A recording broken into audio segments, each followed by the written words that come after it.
Oi, gente, bom dia. Hoje nós vamos para a nossa segunda aula sobre república e a gente vai estudar hoje o poder legislativo. Nós vamos ver o que ele faz, quem atua nele e qual a importância dele, onde ele fica, tá? É isso que a gente vai estudar na aula de hoje. Antes da gente entrar no nosso assunto propriamente dito, eu gostaria de lembrar vocês que numa república, os três poderes que antigamente estavam concentrados nas mãos do rei, ele passa a ser dividido em três: o legislativo, o executivo e o judiciário, tá? Por quê? Porque antigamente era o rei que fazia as leis, era o rei que aprovava as leis, e o rei era o juiz supremo, ele mandava em tudo. Ele e o grupo que o auxiliava tinham plenos poderes. Essa foi a grande crítica que Montesquieu, inspirado em Platão, inspirado na República Romana, fez ao antigo regime, a monarquia, tá? Um outro detalhe que eu queria chamar a atenção de vocês é que na monarquia o poder é vitalício. O que isso significa? Que o rei era rei enquanto ele estivesse vivo, tá? E um outro detalhe muito importante é que esse poder era hereditário, ou seja, ele passava de pai para filho, tá? Por isso era tão importante que os reis tivessem uma descendência, tivessem filhos, tá bom? Principalmente filhos homens. Montesquieu veio criticar tudo isso aí. E ele pregou então a divisão dos três poderes, dividindo nesses que estão aí: legislativo, executivo e judiciário, tá bom? E esse poder ele deveria ser exercido por um grupo de pessoas e não por poucas pessoas. Toda essa divisão que a gente vai ver ao longo da nossa aula de hoje, ela existe para fortalecer a democracia, para justamente evitar que um grupo se torne mais poderoso do que o outro. Esses três poderes, gente, pregados, estudados por Montesquieu e por outros filósofos também, eles são independentes, mas eles são harmônicos entre si. Que frase difícil, né? Por que eles são independentes, gente? Porque cada um tem as suas tarefas específicas, cada um tem as suas determinadas responsabilidades, aquilo que eles têm que fazer, que é a responsabilidade deles. E são harmônicos. Mas como assim harmônicos? Harmônicos porque eles precisam trabalhar em cooperação, concordando um com o outro e sempre respeitando a lei. Nenhum desses três poderes é maior do que o outro, é mais poderoso do que o outro. Só para voltar aqui na harmonia. Gente, vocês sabem o que é harmonia? Harmonia é equilíbrio, entendimento, né? Numa escola de samba, por exemplo, a harmonia é tão importante que tem um quesito que conta pontos chamado harmonia. O que é harmonia? É a gente perceber que todas aquelas alas diferentes, que dançam diferentes, que têm fantasias diferentes, elas contam a mesma história. E a gente entende o que está acontecendo ali, vendo todo aquele desfile com todas aquelas pessoas diferentes. Por isso é tão importante a harmonia. Quem estuda música, estuda lá uma parte da educação musical chamada harmonia, porque a música tem que ser harmoniosa, ela tem que ter um equilíbrio, tá bom? Entenderam até aí? Então vamos lá, vamos prosseguir. Olha só, gente, nesse slide eu estou mostrando para vocês os três espaços do poder legislativo, tá? Os três espaços do poder legislativo a nível federal, estadual e municipal. Então, o poder legislativo, gente, ele existe a nível de Brasil, a gente chama de esfera. Por que esfera? Porque a esfera é uma forma redonda. E as esferas, elas estão umas dentro das outras. Vamos ver aqui, ó, gente. A nível federal, o Poder Legislativo vai criar leis para todos nós brasileiros, para todos os estados, tá? A nível estadual, o Poder Legislativo vai criar leis para todas as pessoas que moram aqui. E a nível municipal, o Poder Legislativo vai criar leis para as pessoas que moram nas cidades, nos municípios. Cidade e município É a mesma coisa, gente. Eu usei como exemplo aqui o nosso estado, que é o Rio de Janeiro, tá? Então, a gente tem o estado do Rio de Janeiro e a cidade do Rio de Janeiro, que é a capital do estado. Nós temos o mesmo nome, né? Nós, na Ilha de Guaratiba, estamos nesse cantinho aqui, ó, gente, bem nesse cantinho. Olha aqui a Restinga de Marambaia aqui, tá bom? Então, o poder legislativo, ele existe nessas 3 esferas. Na esfera federal, na esfera estadual e na esfera municipal. Ele está representado nesses 3 espaços, tá bom? E onde eles se localizam, gente? Olha só, o poder legislativo federal, ele é formado por 2 casas, como nós chamamos, é um sistema bicameral, 2 câmaras, tá bom? Nós copiamos isso dos estadunidenses, quando eles fizeram a sua independência em 1776, no século XVIII. Eles dividiram o poder federal em Senado e Câmara dos Deputados Federais, tá? Olha só, gente, olha aqui o Senado, o Congresso Nacional lá em Brasília, ó. Vocês estão cansados de ver essa imagem na televisão. No nível ou na esfera estadual, o poder legislativo ele é exercido pelos deputados estaduais. E aí eu botei aqui uma foto da LERJ, né, que é a Assembleia Legislativa do Estado do Rio de Janeiro. Fica lá no centro da cidade. Aqui, gente, os deputados estaduais, eles reúnem políticos de todas as cidades do Rio de Janeiro. Na Câmara dos Deputados e no Senado estão políticos que representam todos os estados do Brasil, tá bom? E por último, na esfera municipal ou a nível municipal, a gente tem a Câmara Municipal, onde estão os vereadores, que têm representantes de todas as regiões da nossa cidade. Olha só, gente, nós temos mais de 500 deputados federais e temos 81 senadores, tá? Os deputados federais, a quantidade de deputados federais, ela vai ser relativa ao número de habitantes de cada estado. Então, isso quer dizer o quê? Que o Rio de Janeiro, que é pequenininho, vai eleger mais deputados do que o Amazonas, que é grandão. Por quê? Porque mora mais gente no Rio de Janeiro do que mora no Amazonas. Mas o número de senadores vai ser o mesmo para os 2 estados. 3 para o Amazonas e 3 para o Rio de Janeiro. Isso é para manter o equilíbrio, tá? Olha só, gente, a Câmara dos Deputados e o Senado, eles têm tarefas semelhantes, tá? Porém, os deputados, eles vão representar mais as reivindicações da sociedade.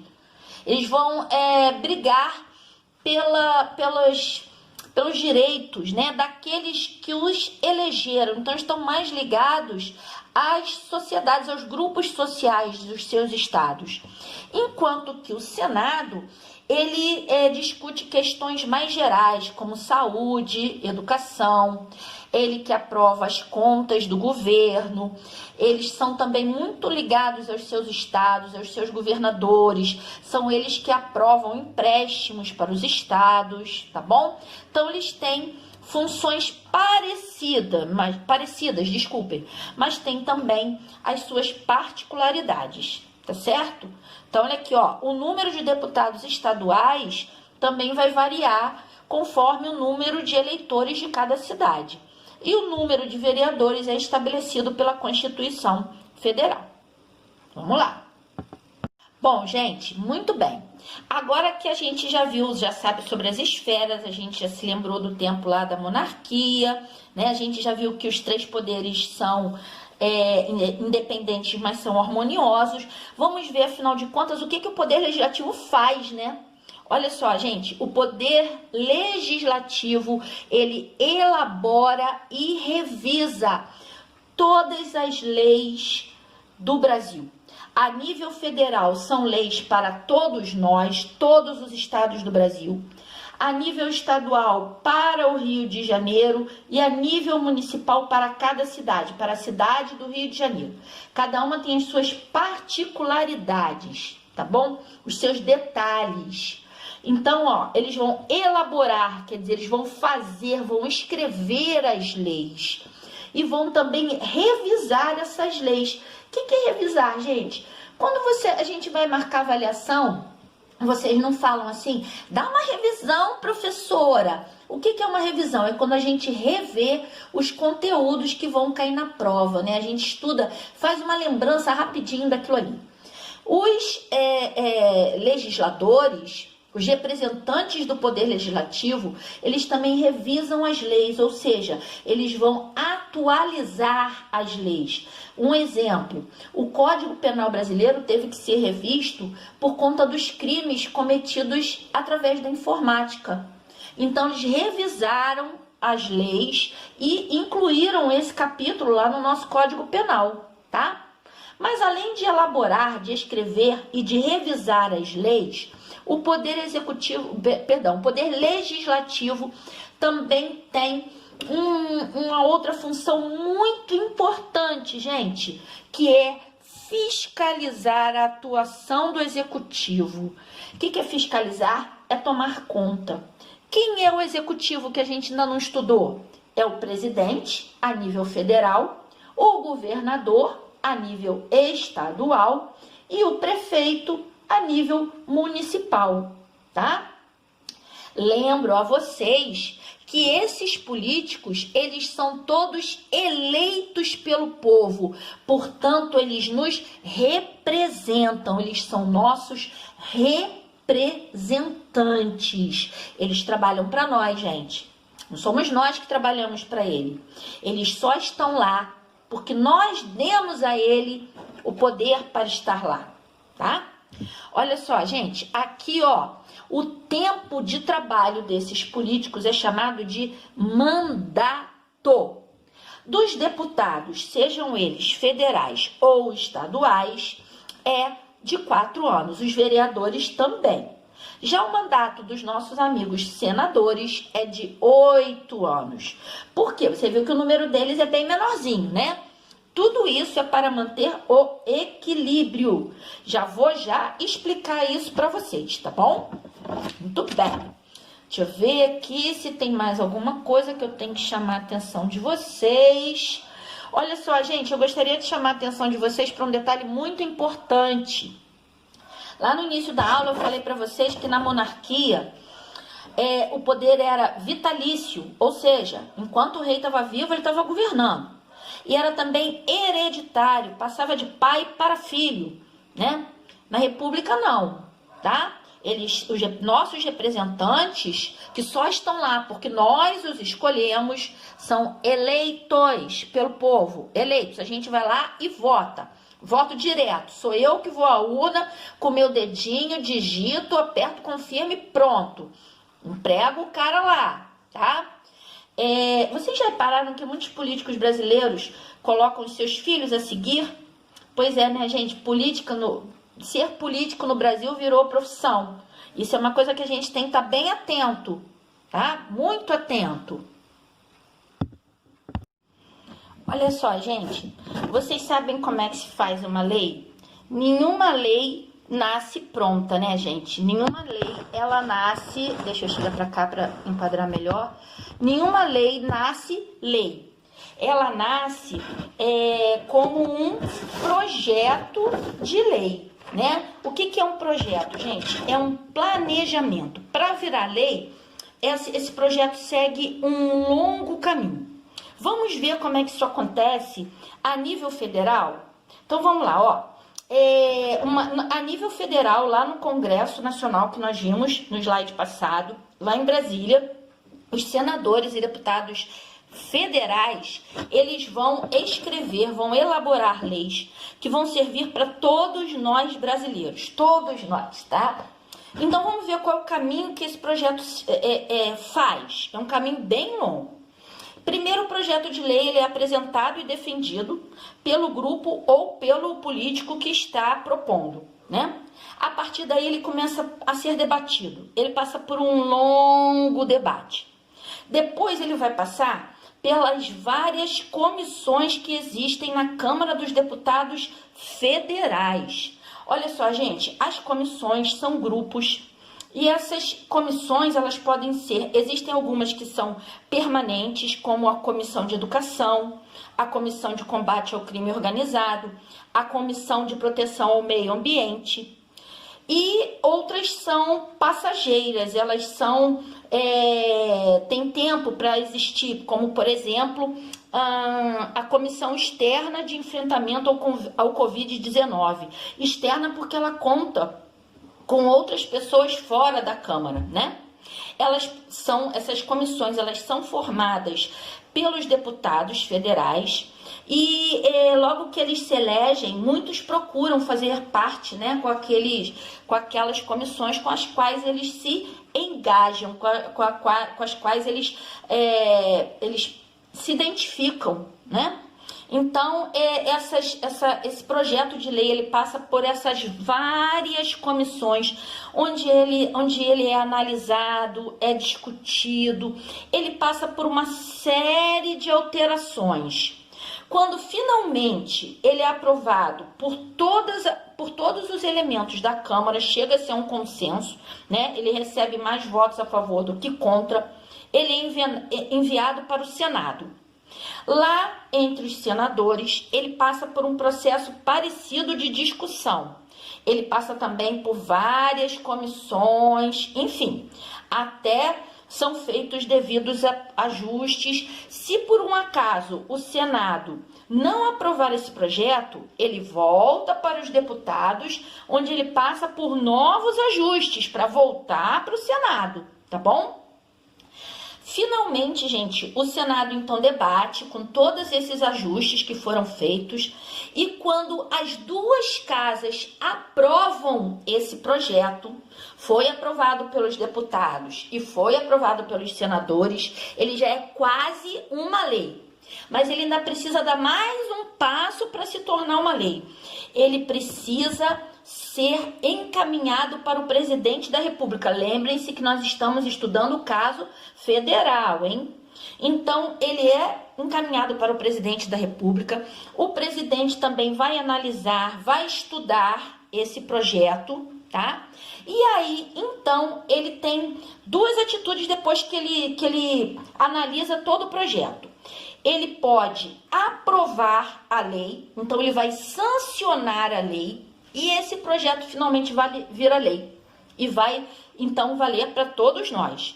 Ou ele pode reprovar esse projeto, quer dizer, ele pode vetar esse projeto.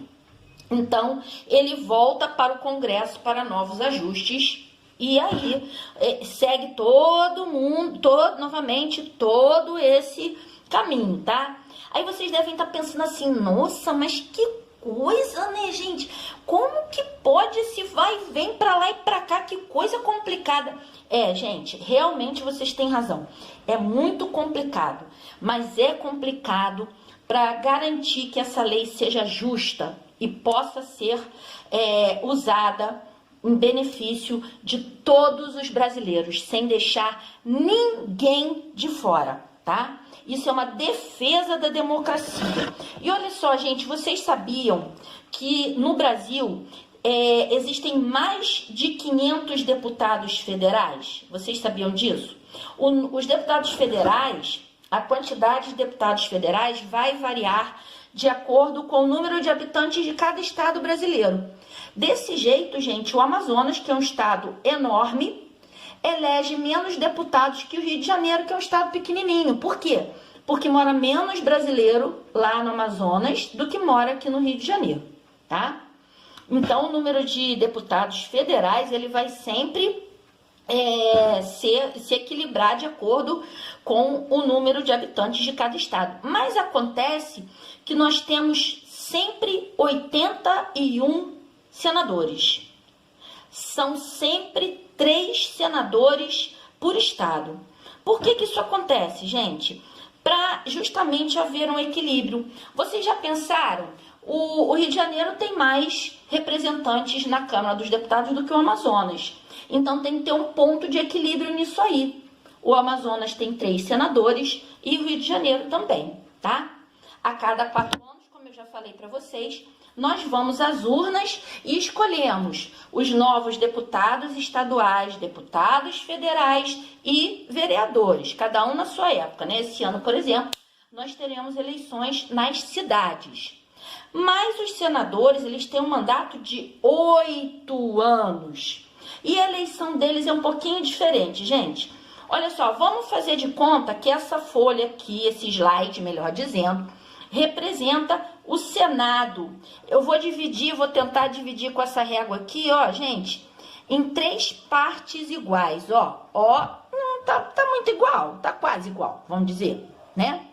Então, olha só, vamos dizer que aqui seja o Senado. Como eles têm um mandato de 8 anos, né? A gente vota, em uma eleição, a gente renova 2/3 do Senado. Então, a gente vai escolher 54 vereadores. A gente vai escolher aqui e aqui. Esse grupo aqui não vai ser renovado, ele vai continuar lá, tá bom? Na eleição seguinte, a gente vai votar apenas em 1/3 dos senadores. A gente vai votar, nós vamos escolher apenas 27 senadores. Então, ó, nós vamos renovar essa partezinha aqui. Esses 2/3 que nós renovamos na eleição passada vão continuar lá cumprindo o seu mandato.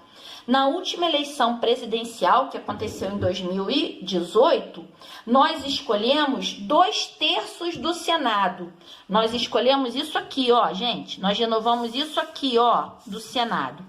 Na próxima eleição federal, que vai escolher, e estadual, que vai escolher o novo presidente, o novo governador, a gente vai renovar esse pedacinho para cá, ó.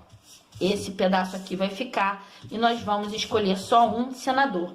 Complicado, né, gente? Pois é, são detalhes que quando a gente começa a ser eleitor, a gente começa a guardar. Mas vamos lá, vamos continuar aqui. Eu falei para vocês que